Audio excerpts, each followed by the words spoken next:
Newton's followers had discovered that electricity and magnetism obey similar laws. In all of them, the force decreases with the square of the distance. The similarity is amazing. The question is, why? Perhaps because the inverse square law is related to a simple geometrical property of three-dimensional space. And perhaps because these forces aren't the only things that diminish with the square of distance.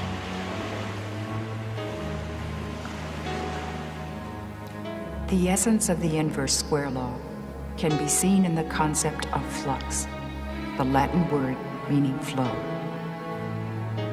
Light flows out from the sun equally in all directions. As it spreads out, getting farther from the sun, its intensity decreases. But imagine a sphere enclosing the sun. All the light would pass through the sphere, no matter what its distance from the sun. And the area of a sphere grows as the square of its radius. So the amount of light energy per unit area decreases as the square of the distance.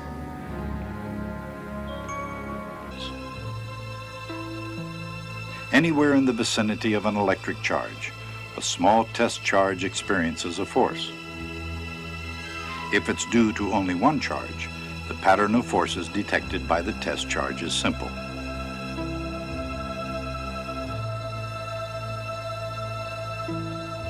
The pattern's more complex for two opposite charges.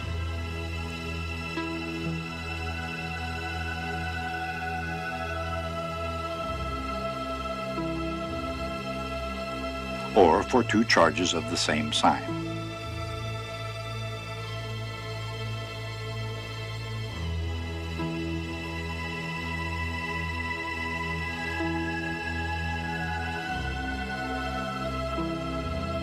And more complex still, for more complicated arrangements.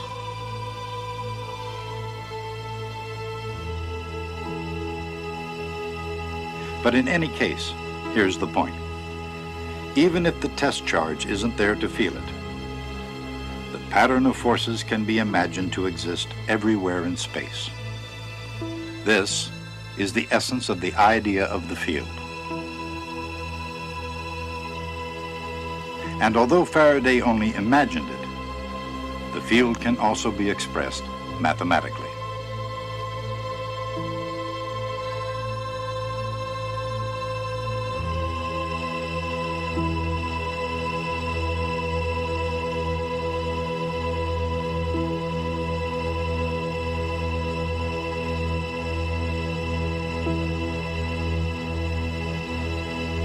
The force that acts on a test charge at each point in space is equal to the test charge times a quantity due only to the other charges.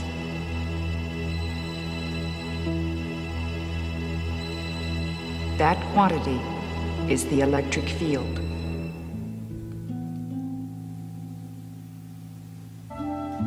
To Faraday, the 1/r² force between electric charges suggested that the force must be applied by something radiating outward from charges.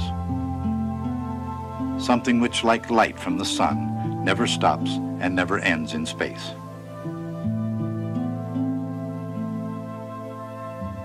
As Faraday imagined it, this something would be lines or tubes, each one capable of applying a force to any charge in its path. These lines of force would begin only on positive charges and end only on negative ones.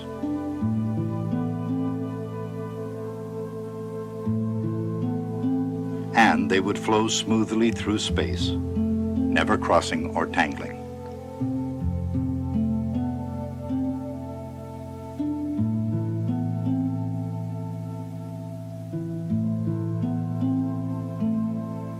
No matter the configuration, the charges would have a characteristic pattern of lines. The force they applied would be strong near the charges where the lines are crowded together, and weak far from the charges where the lines are farther apart. The ability to apply a force resides at each point in space, and the force arises from the intensity of lines, regardless of the location of the charges that create them. Even without such space-age graphics, this is how Faraday pictured the electric field. In Faraday's terms, flux is represented by all the lines of force passing through any surface. Gauss's law states that for any closed surface, the total flux is proportional to the net electric charge inside.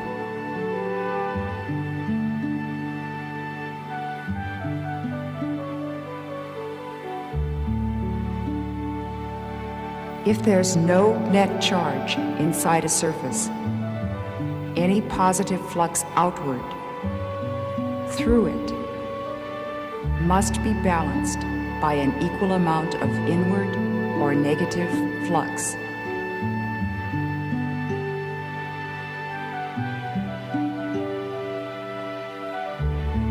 Gauss's law, which gives mathematical definition to Faraday's intuitive notion about the electric field, is actually an expression of the geometric meaning of any inverse squared law. In appropriate form, it applies not only to electric fields, but to gravitational and magnetic fields as well, and even to light flowing from the sun. In any event, Gauss's theoretical work, combined with Faraday's common sense, reveals a number of amazing facts about nature itself. For example, watch what happens inside a conductor where a lattice of positive ions is neutralized by mobile and constantly moving electrons.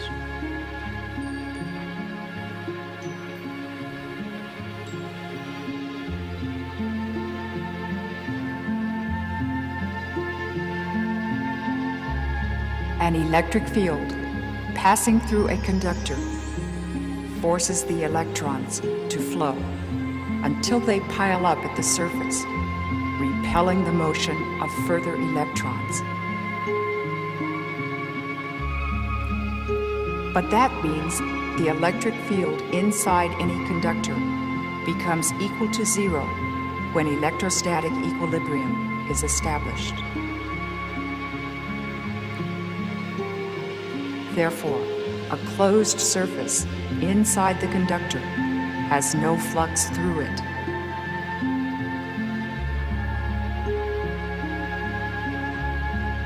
So the net charge inside must be zero. But there can be charge at the surface, and no matter what's outside, the surface charge makes the field inside equal to zero.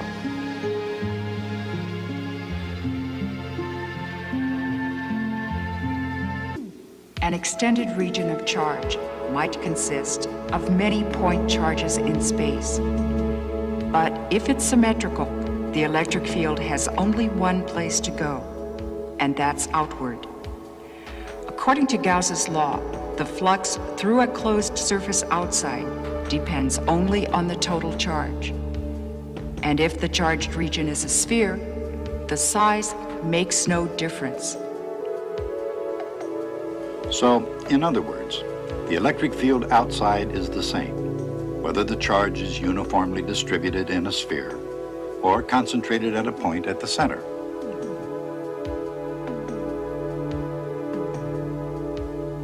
And by the same reasoning, because it depends only on its inverse square nature, the gravitational force of the Earth is the same as if all its mass were concentrated at the center.